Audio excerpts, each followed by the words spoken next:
Greetings everyone, you have made it to the final segment of my stoichiometry helper videos. This is to summarize the last 4 videos into one fancy flowchart.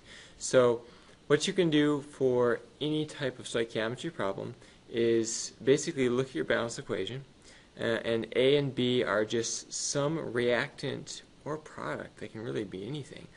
Any reactant or product in a balanced chemical equation. And you can take your amount of A, and you always have to convert it first to moles of A. Once I have moles of that substance, I can convert it to moles of another substance using the mole-to-mole ratio of the balanced equation, and that comes from our coefficients.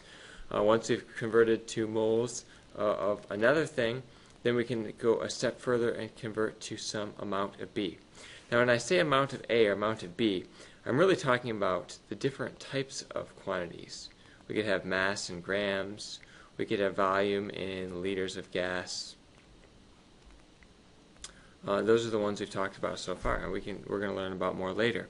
But basically, if I take the amount of a substance, I can go to moles of that substance, and if we use grams to moles, we could use our molar mass. If we go from liters to moles, we can use that number 22.4 liters per mole. So we can use different conversion factors to go between the amount of A to moles of A. And then once I get to moles of A, I can go to moles of B, and so forth. Now, looking at this flowchart, you really don't have to do the whole thing. I mean, if you're given grams and want to get to moles of B, you only have to do this much of it. There's going to be 2 conversions that you do. That'd be a 2 bubble.